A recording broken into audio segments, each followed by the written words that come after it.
Hello mga friends! Dito naman ako sa labas kasi nga magbibigay ako ng food na naman sa kamag-anak. Kamag-anak ni Amo yun eh.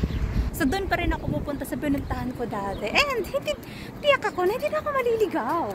Syempre naman. So ang dadaling ko mga friends ay pizza at haris. Kasi ang madalas naman talagang binibigay kapag Ramadan is haris. So yun ang ibibigay ko. Pero ito, hindi ko naman niluto tong haris. Ito ay in-order lang din nila sa restaurant. So, bibigay ako.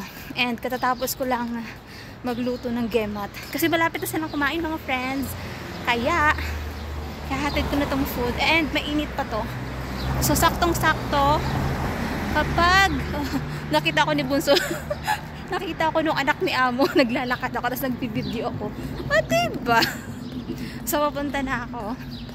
And, hindi naman ako maliligaw. Kasi nga, syempre, sobra na yun, no? Kailan lang ako nagpunta dito. At, naghatid ng pagkain. So, kasi yun, mga friends, is may sakit siya. And, hindi naman sobrang may sakit. I mean, nahihirapan siya maglakad. So, ganun. Tapos wala siyang katulong. Sabi nga niya sa akin, kapag daw ako umuwi ng Pilipinas, kung gusto ko daw magtrabaho sa kanya, o diba, gusto niya ako. Sabi, so yun, punta na muna ako mga friends. Malapit na kasi ako. So mga friends, nabigay ko na. And sobrang nakakatawa siya. Kasi kilala na niya ako. Kasi nga, diba lagi ako naghahatid ng pagkain doon. Tapos, basta nakikita niya na rin kasi ako lagi.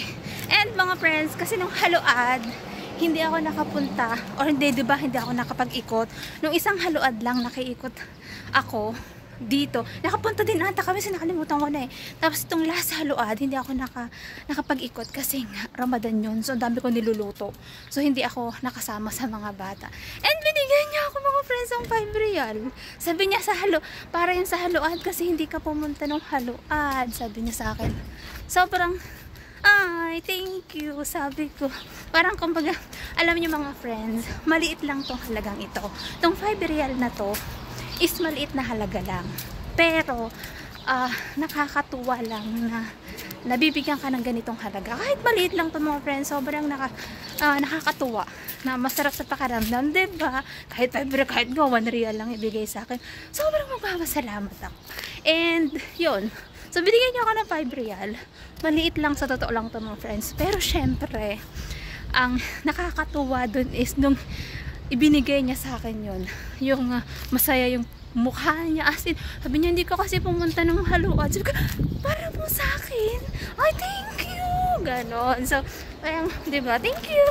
May blessing tayo dumating mga friends.